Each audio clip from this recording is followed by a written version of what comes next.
Prime Minister Stuart Young, at a political meeting in Chaguanas, said the first goal in the arsenal to combat crime will be to reform how a Commissioner of Police is appointed. We are going to simplify the process.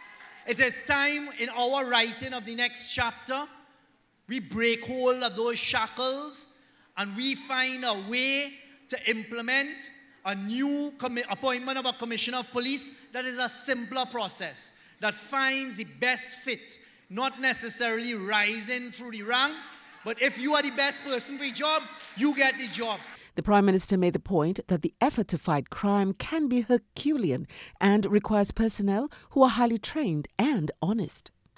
To fight crime, you need an elite squad, a squad of people with the best training, what I call the elite squad, a squad of people who on a consistent basis are subject to polygraph and for testing as to integrity.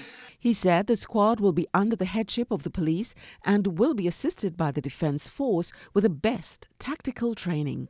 The Prime Minister also said that legislation will be laid to allow undercover officers to work without prosecution. We need greater accountability for the law enforcement leadership. We need laws that when you get all of these resources, you're more accountable to the population. Once you're doing what is right, you're fine. We want higher penalties for law enforcement infringements. Because too often we're hearing about extortion. So the law needs to move with that as well.